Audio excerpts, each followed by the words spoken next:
today's educational video on corona treaters. I'm Joe, and in this video, we'll explore the importance of maintenance, sizing, and ink adhesion test. Firstly, let's briefly understand what a web treater does.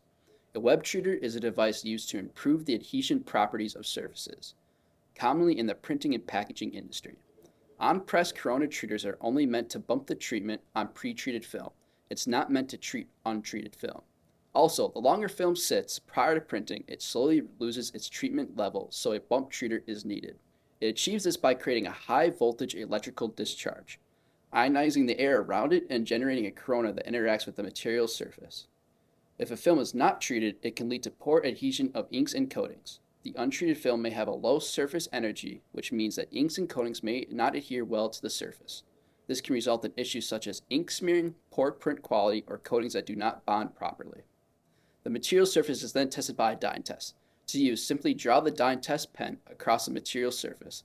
The liquid will either form a continuous film on the surface or draw back into droplets.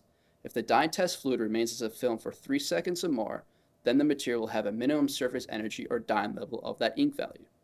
Should the dyeing test level draw back into droplets in less than 1 second, then the surface energy or dyeing level of the substrate is lower than that of the liquid value. The exact surface energy or dyeing level can be determined by applying a range of increasing or decreasing values of dyeing test pens. Now, on to maintenance. Just like any other piece of machinery, regular maintenance is key to ensuring the optimal performance of corona treaters. Here are a few maintenance tips. Regularly check the condition of your corona electrodes. Clean or replace them if there is any sign of wear or damage. Make sure to inspect the treaters for any air or ozone leaks. These leaks can not only compromise the treatment quality, but pose safety risk. Addressing leaks are crucial for maintaining a safe working environment and ensuring the longevity of your corona treaters.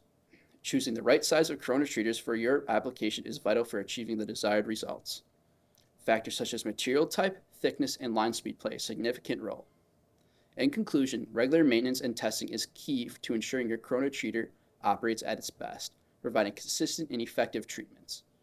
Thank you for joining me today, and see you in future educational videos.